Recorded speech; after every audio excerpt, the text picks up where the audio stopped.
Selamat siang seprade sahabat budaya dimanapun Kak berade. Berjumpa lagi kita dalam kebersamaan obrolan budaya siang hari ini langsung dari Pundok atau Kulop. Kayak ku Regina yang akan nganti Kak selama 1 jam ke depan kebersamaan kita.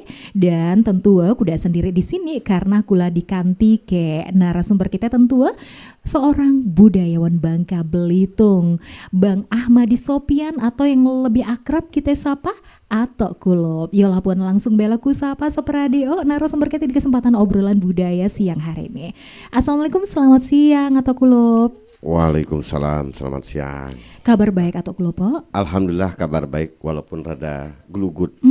Lagi sedikit gelugut. Iya, benar. Oh, mudah-mudahan cepat sehat lagi atau Amin, Kulop. amin. Karena memang kita cuaca sekarang ini lagi tidak menentu. Kadang Betul. panas pol, kadang Iya. kayak sekarang ini lagi hujan Lagi toh. hujan. Tapi kita syukurin baik, semoga menjadi berkah. Amin toh. ya rabbal alamin. Baik, nah tentu sahabat budaya seprade dalam obrolan budaya kita kali ini akan membahas topik nilai-nilai kearifan lokal dalam memilih. Di mana baru baik kita laksanakan pesta demokrasi, pemilihan presiden dan wakil presiden dan juga calon legislatif pada tanggal 14 Februari 2024 kemarin atau Kulopo. Ya. Nah, jadi di sini mungkin ada nilai-nilai kearifan lokal masyarakat Bangka Belitung sendiri. Nah, tentu seperti apa sih sebenarnya budaya memilih masyarakat Bangka Belitung nih, Tok? Ya, sebagaimana kita tahu sebelum pemilihan berlangsung di tengah masyarakat seperti ini, demokrasi berjalan seperti ini, masyarakat kita di Bangka Belitung sudah terbiasa yang namanya menentukan pemimpin atau memilih itu ada dalam kehidupan masyarakat.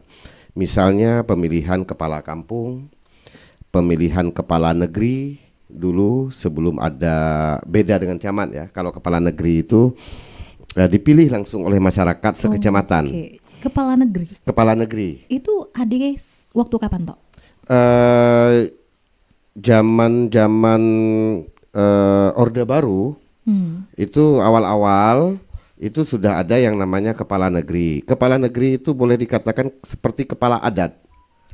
Dia menguasai satu kecamatan. Okay. Nah, termasuk paman saya Haji Supwan Azhari yang sekarang usianya hampir 80-an itu pernah menjadi kepala negeri Mendo Barat. Oke, jadi dulu ada yang namanya kepala negeri. Kepala negeri bukan hanya di Bangka Belitung. Ya, kalau pemerintahannya camat, kepala negerinya itu masyarakat langsung yang menentukan. Oke. Itu dipilih oleh masyarakat dan umumnya budaya masyarakat memilih adalah sesuai dengan kapasitas orangnya. Dulu tidak ada yang namanya bedanya, tidak ada kampanye-kampanyean seperti ini. Jadi masyarakat berbondong-bondong memilih karena kesadarannya menentukan orang yang dipilih itu tidak karena pemberian money politik atau segala macam, tapi murni kalau dulu itu seperti itu. Jadi tidak ada yang namanya serangan-serangan pajar macam itu. Nggak ada serangan pajar, serangan tengah malam, serangan apa itu nggak ada itu. Jadi dulu murni orang memilih, oh saya suka dan itu kelihatannya calonnya cocok. Memang Maka lah itu dipilih. populer tokoh Iya. dan lah punya image baik-baik tentu di masyarakat. Macam Dan itu. ada satu lagi, orang-orang yang duduk di entah itu kepala kampung maupun kepala negeri dulu itu bukan mereka mencalonkan, tetapi mereka diminta. Jadi berduyun-duyun tokoh-tokoh yang lain datang memohon. Itu bedanya. Jadi memohon, meminta kesediaannya untuk mau dicalonkan, untuk mau dimajukan. Nah, biasanya kalau dulu para calon ini awalnya menolak. Mereka menolak ketika diminta karena yang dibayangkan itu adalah tanggung jawab. Walaupun fasilitas ada. Okay. Kepala negeri itu fasilitasnya sepeda motor. Ada sepeda motornya dulu. Nah, jadi namun orang lebih bicara tentang amanah, tanggung jawab yang besar sehingga cenderung menolak. Berbedanya dengan sekarang orang daftar diri, rebutan, tidak diminta, bahkan mencalonkan diri meminta sendiri. itu. Jadi itu perbedaannya sangat signifikan Iya, sekali betul. ya, Tok, Itu dari sebenarnya. sisi pencalonan. Iya. Iya, jadi macam mana menurut Ato? perbedaan pemilu kada ataupun pemilihan umum dari zaman dulu kayak zaman sekarang nih sebenarnya gimana? Perbedaannya kalau dulu cenderung boleh dikatakan rada-rada tidak seterbuka sekarang, intinya gitu. Kalau sekarang ini terbuka karena demokrasi memberikan kesempatan yang sama kepada semua orang. Demokrasi kita ini memberikan kesempatan yang sama. Kalau dulu itu kalau saya punya aib di tengah masyarakat, saya malu untuk jadi cacak nak mimpen, cacak nak, kalau bahasa kita tuh cacak nak bengkadep. Kalau kapasitas saya, pendidikan saya belum mumpuni, ya ada rasa malu dengan masyarakat. Nah kalau sekarang ini semua terbuka. Mantan koruptor itu bisa maju lagi. Orang yang maaf sekolahnya tidak tinggi, pendidikannya cuma paket saja, dia bisa untuk maju dan demokrasi kita seragam. Semuanya sama. Sehingga suara ulama dengan suara orang yang daksuah nempuh masjid itu sama. One man one vote. Nah, itu perbedaannya. Kalau dulu itu tokoh-tokoh itu bergerak seleksi alam. Jadi seleksi alam oleh tokoh-tokoh itu berjalan. Jadi tokoh-tokoh berjalan, kira-kira siapa nih orang yang akan jadi kepala negeri? Termasuk nasabnya dilihat. Kenapa dulu saya tanya kepada Paman, kenapa Paman bisa jadi kepala negeri? Selain dia punya pendidikan, orang ngelihat nasabnya. Bahwa kakek saya dulu, bapaknya Paman, orang yang punya pengaruh di wilayah keagamaan. Backgroundnya Gitu ya, jadi ya. dulu itu bukan cuma orangnya saja, tapi nasabnya dilihat. Dia ini siapa, anaknya siapa, pendidikannya bagaimana, itu dilihat. Kalau sekarang kan orang tidak melihat itu lagi, sehingga boleh dikatakan kalau demokrasi kita seringkali sebasing. Demokrasi sebasing. Artinya semua orang punya hak yang sama. Sisi lain bagus, haknya sama. Tapi di sisi lain seringkali yang bagus tidak terpilih, yang tidak bagus terpilih. Oke, jadi itu dia tadi perbedaan dari mungkin pemilihan dari zaman dulu ke zaman sekarang. Mungkin ada plus minus masing-masing. Masing-masing punya plus minus. Mungkin kalau plus minus di era sekarang ini apa, Tok? Kalau plusnya di era sekarang, semua orang pertama tadi memiliki kesempatan yang sama, semua orang punya hak yang sama. Itu minusnya. Tapi plusnya, kalau minusnya kita terlalu banyak ditawarkan sehingga masyarakat itu tidak bisa lagi melihat mana yang memiliki kapasitas untuk mewakili dirinya menjadi pemimpin, mana yang tidak memiliki kapasitas. Akhirnya orang karena kesempatannya sama, jadi berlomba-lomba untuk mendapatkannya dengan berbagai macam cara. Salah satunya adalah keluar modal yang besar. Padahal untuk menjadi wakil itu kan sebetulnya jadi pembantu. Pembantunya rakyat. Kita harus keluar duit.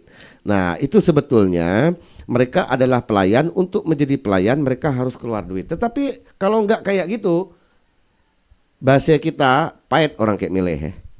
Oke, jadi ini pengaruh masyarakat juga sangat berpengaruh sekali dalam pemilihan. Justru masyarakat yang mempengaruhi itu. Oke. Jadi kenapa akhirnya para caleg seperti itu? Karena masyarakatnya. Saya tidak menyalahkan caleg, mereka berjuang untuk terpilih loh. Tapi gara-gara masyarakatnya yang seperti itu, makanya yang paling penting kita didik adalah bagaimana mendidik masyarakat itu memilih orang sesuai dengan kapasitasnya. Oke, nah kalau masyarakat Bangka Belitung sendiri seperti apa? Atau kalau melihat? Nah, masyarakat Bangka Belitung, kenapa saya katakan macam ya tadi? Begini, fanatismenya tidak kokoh. Orang Bangka Belitung ini kan tidak fanatik kepada satu kelompok, tidak fanatik kepada, bahkan sama ajarannya pun dia tidak fanatik. NU-nya Bangka Belitung dengan NU-nya orang di Jawa Timur jauh berbeda. Kalau di Jawa Timur tuh sangat kental NU-nya. Apa-apa NU. Kalau di sini NU Muhammadiyah kita nggak tahu. Tetapi kalau ditanya NU. Nah, jangankan kepada partai politik, jangankan kepada orang, kepada ajarannya pun dia tidak terlalu fanatik. Artinya masyarakat Bangka Belitung bagus sekali menurut saya. Dia tidak pernah fanatik yang kebangetan kepada satu kelompok, satu partai, orang apalagi. Ya saat ini saya milih si A, tapi belum tentu bahwa si A itu adalah pilihan yang artinya itulah yang terbaik di antara selama ini. Nah, besok dia bisa beralih dukungan. Nah, itulah masyarakat kita sangat egaliter. Oke, dan seperti sahabat budaya tentu kita masih dalam kebersamaan kita di obrolan budaya siang hari ini Ginganti Ika langsung dari Pondok Atok Kulup. Di kesempatan kali ini yang mana yang lagi diguyur hujan toh. Pondok Atok Kulup nih ada di Keleka. Nah, Kelekanya juga kita akan sedikit bahas tentang filosofi Keleka sendiri. Toh, Atok Kulup pernah ngomong tentang Keleka. Keleka, kelak, keika. Oke, jadi tentu kelak keika yang dimana atau klub dulu pernah bercerita katanya orang-orang zaman dulu lah tuet tapi nanam buah atau yang mungkin masih lama tumbuh dan mungkin dia sendiri tidak baca menikmati itu lagi. Tapi dia berpedoman katanya biar karena ini memang kelak ke ika ke anak cucu. Nah, terus juga Atok Kulup bilang kalau filosofi Keleka ini alangkah bagus ya kalau ditanamkan budaya dalam pemerintahan sendiri toh. Oke, gimana ya, itu? ada budaya yang sangat luar biasa di tengah masyarakat kita di Bangka Belitung ini memang adalah Keleka. Jadi ceritanya para orang tua kita dulu, kakek-kakek kita umur sudah 70 tahun. Mereka kan mandinya di sungai, tidak ada kamar mandi. Mereka atau kita tuh dulu kalau mau mandi ke sungai ada saja yang dibawa yaitu bibit.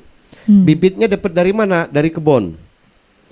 Jadi bibit durian, bibit rambai, bibit nangka, bibit cempedak, bibit stol, banyak sekali lah bibit-bibit itu. Sambil pergi mandi bawa bibit itu berapa biji sama bawa cangkul.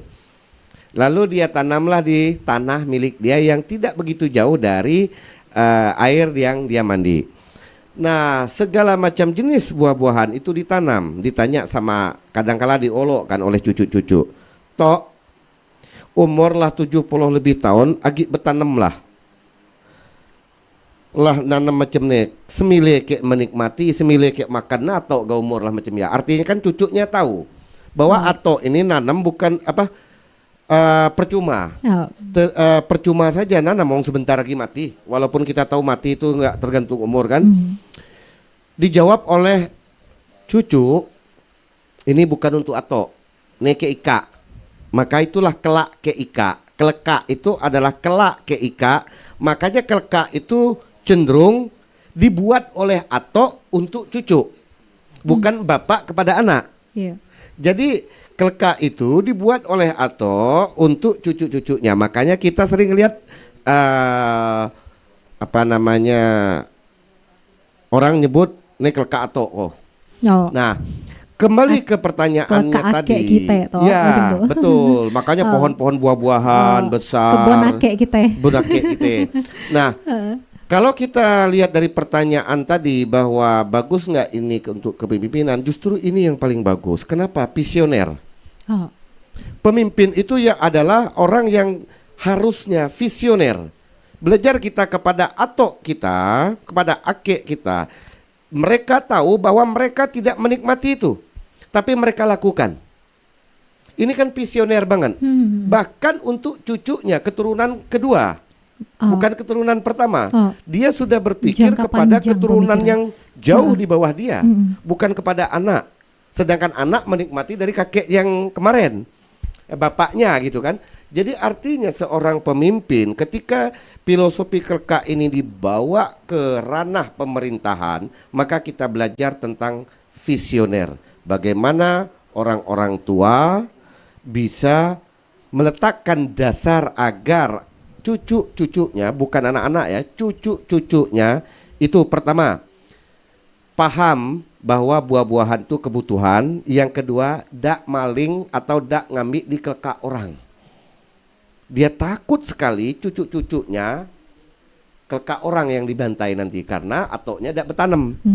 Makanya di kampung sering, makanya atok tuh suruh bertanam dulu jen maling. Atok disebut. Oh. Sering di kampung kita itu ketika ada orang maling di kelkak orang disebut. Makanya atok ika dulu suruh bertanam. Atok disebut, bayangin aja. Nah itulah kearifan lokal kita. Oke, nah seperti yang diumumkan atau klub tadi tentang keleka, atau klub melihat sendiri macam mana untuk budaya pemerintahan kita ini sendiri, apakah sudah tertanam budaya ataupun filosofi keleka itu sendiri dalam pemerintahan kita? Saya kira justru semakin menipis ya budaya kepemimpinan kita kalau diambil dari filosofi keleka. Kenapa? Berbeda pemimpin, berbeda visi misi. Dia tidak mau melanjutkan hal yang bagus dari yang sudah-sudah. Tidak semua pemimpin yang sudah-sudah itu sebelum dia itu buruk semua maupun baik semua. Yang baik pastinya dilanjutkan. Nah inilah filosofi kelekaknya. Artinya lalu pembangunan itu tidak pernah selesai. Seringkali pemimpin memaksakan penyelesaian sebuah pembangunan di era kepemimpinannya sehingga dipaksa. Padahal kita ini cuma petugas. Ketika saya jadi bupati, saya jadi gubernur, saya jadi wali kota, saya petugas. Petugas yang bangun bisa jadi tidak selesai hari ini di periode saya, tapi ini tetap harus dijalankan. Nanti yang ngeresmikan, yang menyelesaikan pemimpin berikutnya. Oh dia yang tanda tangan prasastinya. Nggak apa-apa, duit bukan duit saya kok. Jadi kita seringkali memaksakan, pokoknya sebelum saya meletakkan jabatan harus yang resmi ya. Ini menurut saya pemimpin yang tidak paham kelekak. Itu. Jadi macam mana cara atau klub agar pemimpin kita tentu menanamkan budaya kelekaknya dalam pemerintahan tentu. Disitulah pemimpin harus paham budaya, paham local wisdom, nilai-nilai kearifan lokal, bukan sekedar paham tata pemerintahan. Ketika tata pemerintahan digabungkan dengan pemahaman budaya, nilai-nilai orang tua kita dulu, saya yakin itu sangat bagus sekali dilaksanakan. Kalau zaman dulu Soeharto misalnya di era Orde Baru ada yang namanya GBHN, Garis Besar Haluan Negara. Artinya pembangunan itu tidak pernah selesai. Sekarang ini setiap pemimpin beda. Saya mimpin, yang lain yang kemarin sudah nggak ada lagi. Makanya tagline-nya pun beda-beda. Jadi nggak berkelanjutan, iya kan? Nah ini tidak memahami kelekak lagi, dan kita kepengen para pemimpin itu cobalah ada budayawan-budayawan, tokoh-tokoh, lembaga adat, kumpulkan para pemimpin itu. Kalau bahasa saya itu sekali-kali pemimpin itu disidang oleh tokoh-tokoh. Ika nenang ape? Sejauh mana perhatian Ika terhadap keberlanjutan daerah nih. Saya kepengen sekali lembaga adat, para budayawan itu bisa manggil kepala daerah, bisa memanggil para caleg itu yang duduk di anggota dewan itu, dipanggil. Ika nih enak macam mana? Ini nilai kearifan lokal. Nah kita kan nggak punya khas akhirnya dalam pemerintahan kita. Mana khas pemerintahan kita? Dari sisi bangunan nggak ada khasnya. Bentuk kearifan lokalnya. Nggak ada. Setiap pemimpin beda khasnya sendiri. Nah ini yang terjadi, dan dia ngerasa tidak hebat kalau ngikutin yang lama. Nah, sering kali saya ngeliat pemimpin tuh kayak gitu. Dia apapun yang lama dia nggak mau. Pemimpin sebelumnya dia nganggap pokoknya dia pelopor. Dia ingin jadi pelopor. Gitu yang jadi terjadi. Tiap ganti pemimpin beda lagi macam itu yang terjadi. Tidak berbesar hati. Oke. Dan seperti sahabat budaya, tentu lagi di kebersamaan kita dalam obrolan budaya siang hari ini dengan TIK bersama narasumber kita Ade Budayawan Bangka Belitung, Bapak Ahmadi Sofian atau yang akrab kita sapa atau Kulop. Tentu langsung dari Pundok atau Kulop yang saat ini lagi diguyur hujan tentu di mana suasana di Pundok atau Kulop ini luar biasa sekali ya. Beliau ini adalah sejarawan dan budayawan Bangka Belitung yang memang lah dikenal kayak masyarakat tentu. Jadi kita dalam obrolan budaya ini masih membahas terkait dengan nilai-nilai kearifan lokal dalam memilih. Ini berkaitan dengan kita yang baru bayi merayakan ataupun melaksanakan Pesta Demokrasi 14 Februari 2024 kemarin atau. Oke toh, terkait dengan perbedaan mungkin ini banyak sekali yang sedang berlangsung saat ini, mungkin perbedaan pendapat, perbedaan pilihan antara orang yang satu dengan orang yang lain begitu. Nah, untuk masyarakat Bangka Belitung sendiri macam mana ini? Untuk perbedaan ini, apalagi perbedaan pilihan kemarin itu, Iya. yang menimbulkan pertikaian di mana-mana macam itu. Iya, terutama pilpres ya. Nah, itu dia. Jadi kalau di Bangka Belitung pertama tadi kan bagusnya tidak terlalu fanatik kepada orang. Yang kedua, orang Bangka Belitung ini kan cenderung cuma sampai ngeruce, tidak sampai berantem yang fisik. Makanya di Bangka Belitung damai adem ayem. Ngeruce tetap di medsos dia ngeruce, di grup WhatsApp itu saling olok-olok dan saling ngeruce. Nah, memang saya kira hal yang lumrah ya kalau cuma sekedar ngeruce, karena itu bentuk simpati kita kepada calon yang dipilih, tetapi tidak sampai harus otot-ototan. Nah, kita bersyukur Bangka Belitung ini sangat dewasa dalam memahami perbedaan, harmoni dalam perbedaan itu sendiri, karena kita dididik oleh orang tua kita di Bangka Belitung ini bagaimana Melayu Tionghoa bisa menyatu, Fan Ngin Tongin Jitjong, sehingga dalam pemilihan apapun tetap yang namanya perbedaan, ada kelompok A, ada kelompok B, ada kelompok C, tetapi setelah pemilihan ya biasa lagi ngopi bareng. Bahkan di saat sebelum pemilihan bisa ngopi bareng, bisa olok-olokan, cuma sampai di situ. Jadi menurut saya ini yang harus kita jaga, dan saya bangga dengan masyarakat Bangka Belitung dalam wilayah dewasa dalam menjaga perbedaan. Kita lihat di daerah lain orang karena pilihan berbeda capres Bekantet, itu bekantet, bekelai, sudah itu ada caleg yang sudah nyumbang paping blok gara-gara tidak terpilih, paping bloknya ditarik. Ada caleg yang sudah nyerahkan sejadah karpet masjid tidak terpilih, diambil agi. Nah, di Bangka Belitung sampai hari ini kita belum menemukan itu.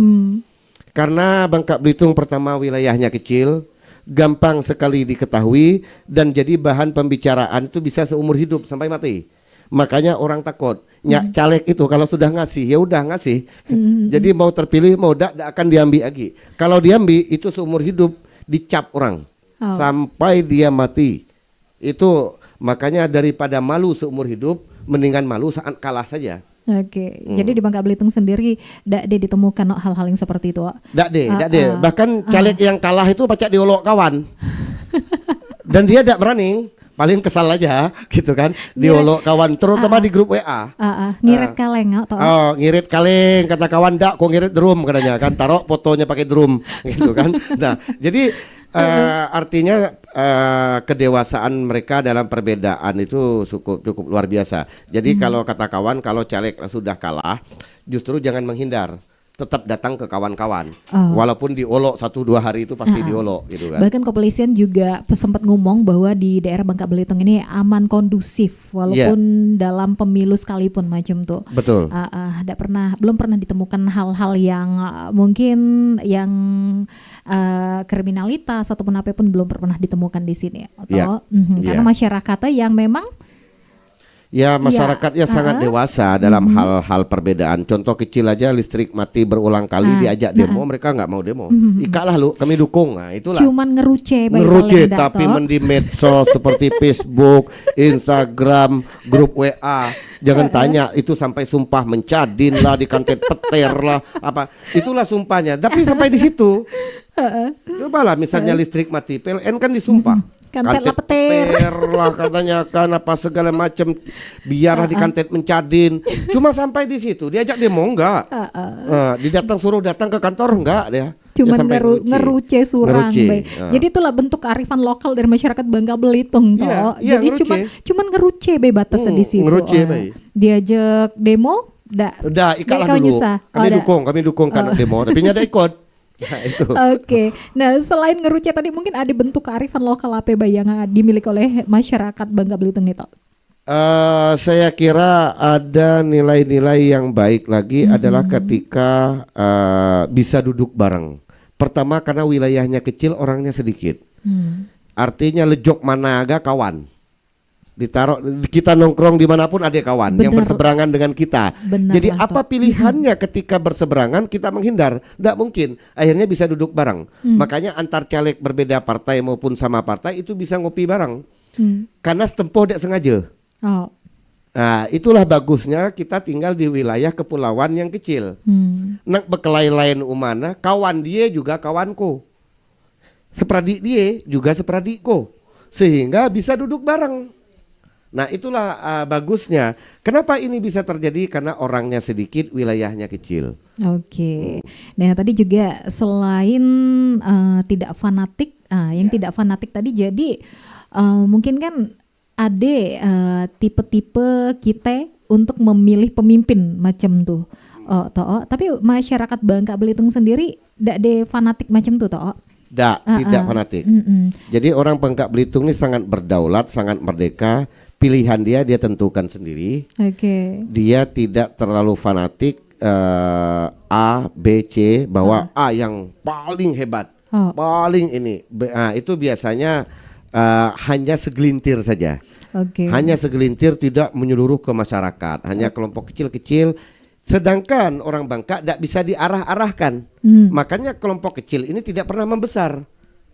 Di debat pakai ayat apapun, orang Bangka Belitung tidak dengar, masuk bilong kanan, keluar bilong kiri.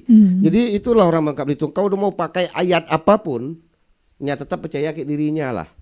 Nah, jadi ini menurut saya sangat bagus. Tinggal SDM-nya Bangka Belitung bagaimana mereka punya kriteria-kriteria memilih pemimpin dengan sesuai dengan kearifan lokal aja. Nah, selain itu mungkin ada ciri khas apa ya di masyarakat Bangka Belitung nih dalam memilih macam tuh? Pertama tidak terlalu heboh ya. Beda ya dengan di daerah lain dengan TPS-nya yang heboh, pakaiannya yang kita bisa lihat. Pokoknya rame lah. Kalau di Bangka Belitung kan TPS sekedar, sangat sekedar, pakai dinding rumah orang, pakai ruang kelas, pakai. Jadi di sini itu sangat sekedarnya saja. Beda ketika di Jawa dia semua petugas itu pakai baju adat. Jadi orang di sini itu tidak mau heboh-hebohan. Cenderung dia lebih enggak sebentar, dek berapa menit, ngapain enggak. Itulah orang Bangka. Jadi saya kira sedangkan yang lain hampir samalah dengan daerah lain ya. Kalau dalam tata cara pemilihan, bagaimana petugas apa segala macam, tetapi kehebohan di kita tidak terlalu. Nah selain itu memang di sini kan masyarakat Bangka Belitung ini ada juga masyarakat yang etnis Tionghoa yang cukup banyak di sini. Jadi tongin fangin jikjong. Ada juga mungkin kata-kata tua yang memang laket di masyarakat Bangka Belitung ini sendiri. Nah, diorang juga mungkin milih tuh ndak pengaruh dia nak Melayu apa nak etnis Tionghoa ada mayoritas itu tidak berpengaruh karena kita ngelihat beberapa periode anggota DPR kita cuma 3, 2 bisa Tionghoa, 1 Melayu, selalu kayak gitu. Sudah itu DPD RI kita selalu ada Tionghoa juga, kadang 22, kadang 31. Itulah ciri khas Bangka Belitung. Ciri khas Bangka Belitung. Dan orang Bangka Belitung biasa-biasa saja. Kenapa? Karena Tionghoa itu bisa berhubungan langsung tanpa sekat dengan orang Melayu. Orang Melayu menjadi kawan bagi orang Tionghoa. Sehingga di sini tidak ada perbedaan yang signifikan antara Melayu dan Tionghoa. Contoh caleg Tionghoa. Sudah tahu di kampung itu tidak ada Tionghoa. Dia tetap turun, tetap disambut, tetap duduk bareng. Urusan milih ya masyarakat, kalau dia ngerasa ini baik, ya dia pilih di kampung, contoh kampung Kemuje. Itu terkenal dengan fanatik Islamnya luar biasa dibandingkan kampung yang lain. Tapi suara orang Tionghoa juga banyak, ratusan. Nah, itu dia. Karena ada sebagian berpendapat kita milih wakil rakyat, bukan milih pemimpin negara, bukan memilih pemimpin kabupaten. Nah, jadi ada pemikiran-pemikiran seperti itu. Ketika wakil rakyat, ya saya percaya dengan itu yang bisa mewakili kita, ya itu. Kan bukan memimpin kita, dia mewakili kita saja. Nah, itu saya pribadi tidak mengatakan bahwa itu benar atau salah.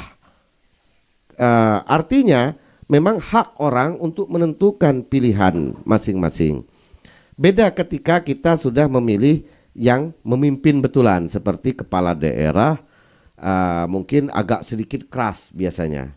Kelompok-kelompok ada yang keras, kalau sudah memilih kepala daerah, milih presiden, itu agak sedikit keras bicara tentang etnis. Gitu. Tapi kalau untuk wakil rakyat enggak. Jadi tidak sefanatik tuh orang Bangka. Bahkan kita jangan cuma bicara Melayu Tionghoa. Berapa banyak caleg kemarin maupun caleg yang sudah jadi sebelum-sebelumnya, bahkan yang jadi yang hasil pemilu 14 Februari kemarin, itu banyak dari etnis lain. Madura, berapa banyak saya ngelihat orang Madura nyalek di Bangka. Padang, yang dulu saya lihat dia jualan datang ke sini, sekarang nyalek. Kaget saya. Jadi saya kemarin mencoba mendata caleg-caleg yang bukan orang Bangka. Dan ternyata ada caleg yang bukan orang Bangka suaranya terbanyak. Ada di Pangkal Pinang. Kau bayangkan artinya betapa orang yang tim sesnya orang Bangka, yang milihnya orang Bangka. Jadi Padang dengan Madura saja banyak yang nyalek kemarin dan juga banyak yang jadi. Jadi orang Bangka ini kalau sudah di Bangka ya dia anggap ya Bangka aja. Kalau sudah di Bangka. Jadi bukan apalagi Tionghoa. Tionghoa memang hidupnya lahirnya di Bangka. Jadi sama orang luar saya ngeliat kawan saya kemarin, waduh dia ini datang ke Bangka dulu jualan. Sekarang balihonya udah banyak. Nyalek dia. Dapat gak ngomong-ngomong Tok? Ada yang dapat, ada yang enggak. Oke, nah sahabat budaya Soprade, tentu kita masih dalam kebersamaan di obrolan budaya siang hari ini nganti Ika. Kayak gue Regina dan juga narasumber kita ada Atok Kulop, langsung kita siarkan dari Pondok Atok Kulop di Desa Kemuje ini dimana sekarang nih tentu sedang diguyur hujan dan juga Pondok Atok Kulop ini tentu berada di Kleka apa nih namanya Tok? Ya kalau kami nyebutnya dulu bahasa kami itu Tangarang kok juga tidak paham lah masuk wilayahnya. Ini ngomong-ngomong Kleka kebon akek kita juga? Ya dari keluarga dulu. Nah kita balik lagi ngomong Kleka. Nah apakah tentu sekarang nih masih ada budaya Kleka nih atau? Masih. Jadi Kleka ini masih cukup banyak, cuma kurang kreativitas kita dalam mengelola. Padahal Kleka itu khas banget Bangkanya. Bayangin di kampung-kampung kalau Kleka itu dikelola dengan baik, dia jadi tempat wisata yang asik loh. Orang perkotaan bisa santai, bisa menikmati buah-buahan segala macam, lalu dibikin pondok santai. Cuma orang Bangka ini minusnya adalah kurang kawah dan kurang kreatif di dalam mengolah dan mengelola lahan yang ada. Itu. Kalau dulu Kleka itu tempat ya karena belum ada WC, tempat buang air besar. Pas lagi musim buah-buahan baru dibersihkan. Makanya kaki orang zaman dulu tuh sering yang disebut namanya krosong tai. Apa itu? Krosong tai itu kaki itu jadi rusak gara-gara nginjak bekas kotoran itu. Bukan kotorannya, bekasnya. Jadi dulu orang buang air itu kan di tanah, di tanah nggak dibumbun, jadi kan nanti rusak udah kan, terinjak lah itu mungkin banyak amaa, jadi di sela-sela jari itu, itu. Itu di Kleka dulu itu. Tapi sekarang ini lah mungkin mulai berkurang. Ya malah nggak ada karena orang sudah punya WC masing-masing di rumah. Iya. Kalau era saya masih buang air besar tuh di Kleka, jadi masih merasakan krosong tai itu.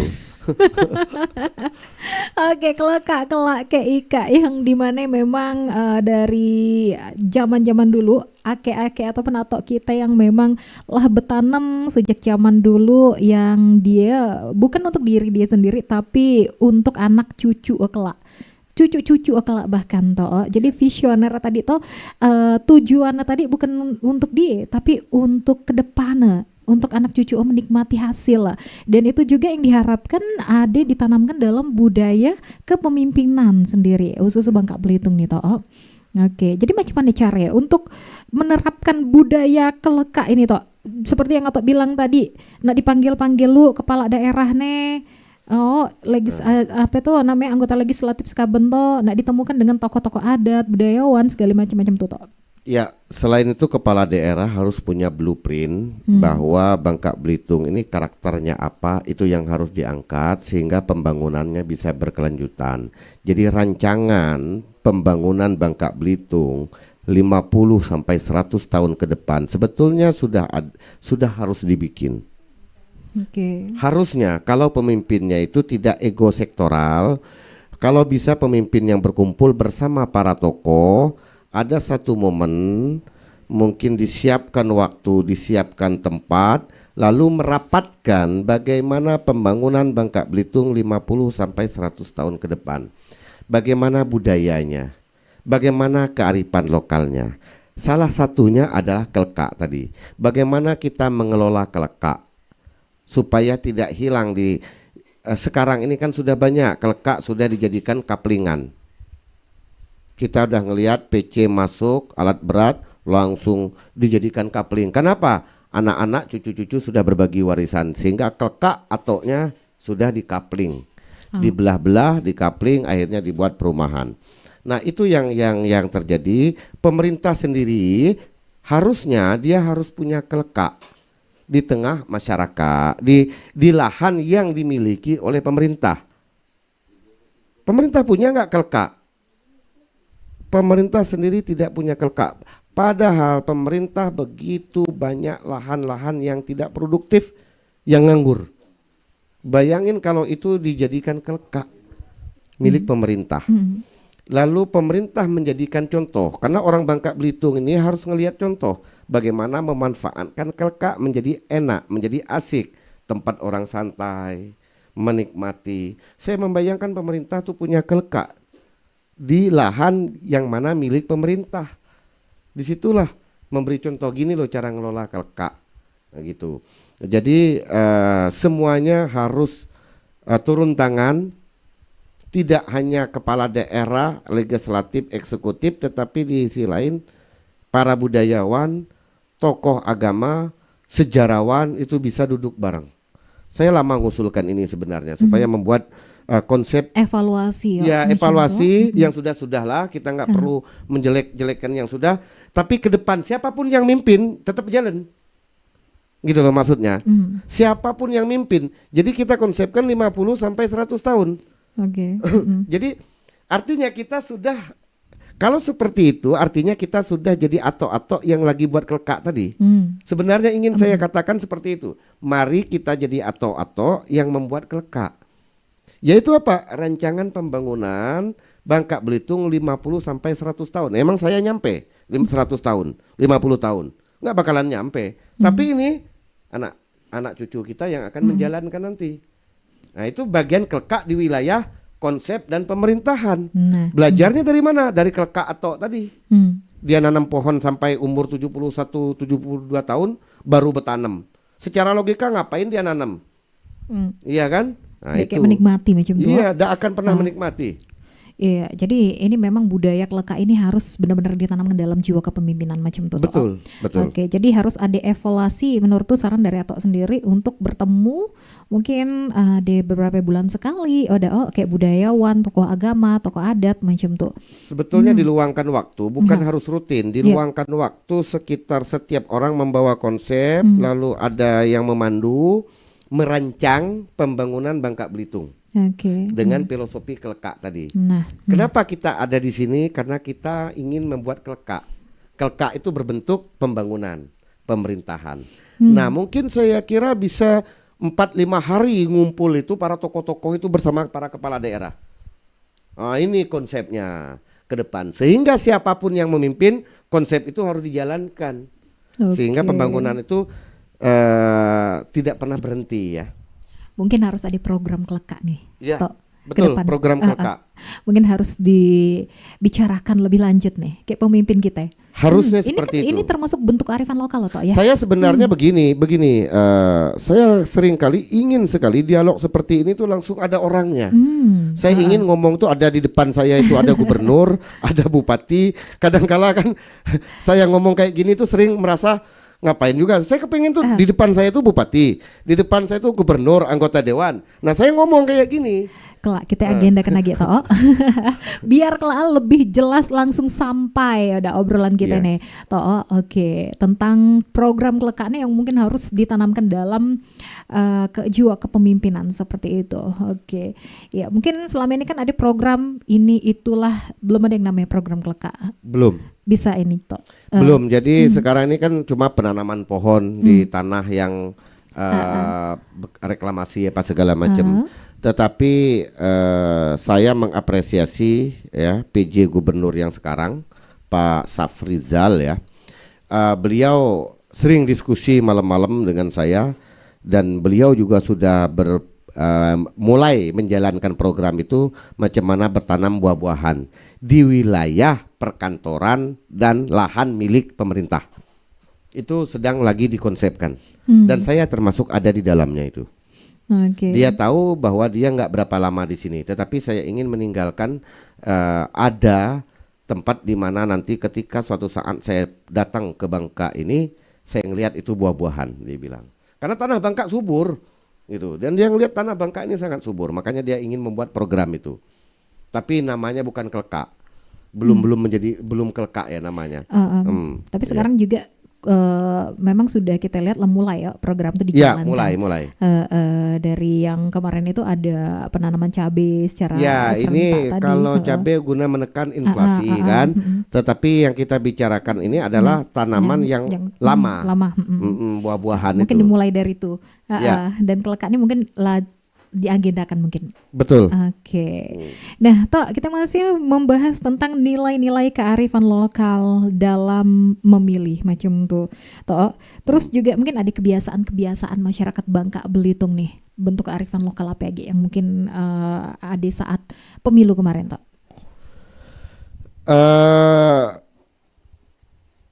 Masyarakat Bangka Belitung ketika dia memilih kadangkala di saat sudah di TPS belum menentukan pilihan. Itu yang terjadi. Dan saya sering kali sih milih lom tahu ban milih siapa. Nah, banyak tuh ku dengar milih siapa ya, Bi? Lom tahu nengok muka haluk lah.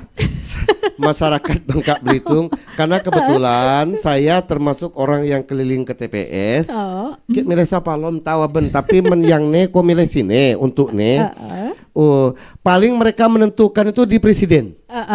Di presiden mereka sudah menentukan jauh hari atau sebelum ke TPS sudah ada penentuannya. Tetapi soal caleg, Masya Allah tidak ditentukan. Bahkan ada contoh-contoh di daerah kita katanya terpelajar ya ke Muje itu orang-orangnya. Tetapi ada yang milih partai A misalnya, nggak pernah mereka tahu dan nggak dikenal, tapi yang milih itu di atas 50 suara. Partai yang nggak terkenal di dunia maupun di akhirat, partai itu ibaratnya kan. Dan mereka juga nggak tahu itu partai apa, coblos saja partainya. Nah itu terjadi, itu sempat kaget. Memang ada calegnya pun nggak ada. Nah itu yang terjadi. Sering tidak bisa ditebak aja Bro. Tidak bisa ditebak. Jadi saya milih apa? Lom tahu kira-kira milih siapa pun. Nah memang benar banyak masyarakat di kita itu dia tidak menentukan pilihannya. Pas di TPS baru dia lihat. Kenapa Komeng bisa terpilih? Ya karena orang tidak melihat Komengnya, ngelihat fotonya seperti bercanda, orang gabut coblos saja. Makanya Komeng suaranya 1 juta lebih di Jawa Barat ibaratkan. Banyak orang di Bangka Belitung kayak gitu. Gitu. Jadi menurut Ato macam mana nih sebenarnya? Orang Bangka nih milih itu berdasarkan apa? Berdasarkan hati nurani, berdasarkan muke, atau berdasarkan sapradi atau apa itu? Ada semuanya. Pertama berdasarkan hati nurani, yang kedua berdasarkan sepradi pertemanan, yang ketiga dia milih karena tidak tahu siapa yang mau dipilih, akhirnya basing coblos. Oh. Dan itu terjadi. Pas pulang sering kali saya nanya, tadi nyoblos apa? Entah pokok partai macam ni Bener gambar. lah Tok. Iyalah. Macam ni. Aku Kutucok ya. nyoblos lah, aku tucok orang ya katanya kan. Nah ternyata dia nyoblos. Ada yang memang karena dia suka dengan orangnya. Saya punya bibi sampai sekarang masih hidup, usianya 90-an. Setiap pemilu kayak gini dia selalu nanya, mana foto Pak Eko? Pak Eko sudah lama meninggal, tapi setiap ke TPS dia selalu nanya, mana foto Pak Eko? Artinya betapa dia tidak tahu menau soal pemilihan itu. Sehingga dia pun basing coblos. Nah, Nah, jadi menurut Atok Kulop sendiri tingkat persentase masyarakat Bangka Belitung dalam memilih itu berdasarkan memang ketidaktahuan, berdasarkan basing cucok tadi atau berdasarkan seprade itu berapa tingkat persentasenya? Saya nggak berani menyebut sekian. Ini kan aja lah mungkin kalau di wilayah perkampungan cukup besar ya, persentasenya orang milih karena basing pilih, yang kedua karena sepradi. Itu cukup besar. Tetapi ketika masuk wilayah perkotaan seperti Sungai Liat, Pangkal Pinang, itu orang sudah memilih karena bahwa dia serak dengan orang yang akan dia pilih. Nah, tapi kalau di kampung-kampung, makanya di kayak ginilah orang-orang bisa masuk, memberi sesuatu, mereka ngikut karena mereka nggak punya pilihan. Bahkan dimintain KTP, disuruh tanda tangan, mereka kira itu sudah pasti. Dalam artian kalau tidak milih nih, kok bisa dituntut nih. Apalagi tim sesnya ngancam-ngancam. Bi nih KTP lah kami fotokopi. Data B lah masuk. Jadi bi dek milih nih bahaya bi lah harus milih nih, dan itu masih ada kita saksikan tim ses yang kayak gitu. Bi lah ketakut. Pet duit 100 kan. Ya itu yang terjadi. Nah jadi perlu edukasi. Siapa yang mengedukasi ini? Para akademisi, mahasiswa, orang-orang yang paham. Cuma yang jadi masalah ketika mahasiswa kita harapkan bisa mengedukasi, ternyata mahasiswa lebih banyak jadi tim ses ketimbang untuk mencerdaskan masyarakat itu sendiri. Nah, Tok, tanpa terasa kebersamaan kita lah di penghujung waktu nih, Tok, mungkin ada yang ingin disampaikan terkait dengan nilai-nilai kearifan lokal yang mungkin harus dipertahankan ataupun yang mungkin harus ditanamkan di jiwa kepemimpinan dan juga pemerintahan kita nih, Tok. Silakan, Tok. Ya, pertama kita sangat bangga Bangka Belitung sangat harmoni dalam perbedaan, sehingga pemilihan yang berlangsung di 14 Februari kemarin tidak terjadi hal-hal yang mengkhawatirkan karena masyarakat dewasa dalam perbedaan. Lalu kita berharap ke depan pemilihan para pemimpin, baik itu kepala daerah maupun pemimpin-pemimpin yang lain seperti wakil rakyat, bahkan presiden, belajarlah dari para orang tua, kakek-kakek kita dulu bagaimana mereka membangun kelekak, yaitu orang yang membangun, orang yang berjuang, berbuat, yang visioner, bukan saja untuk hari ini, tetapi jauh ke depan kepada generasi-generasi setelah kita.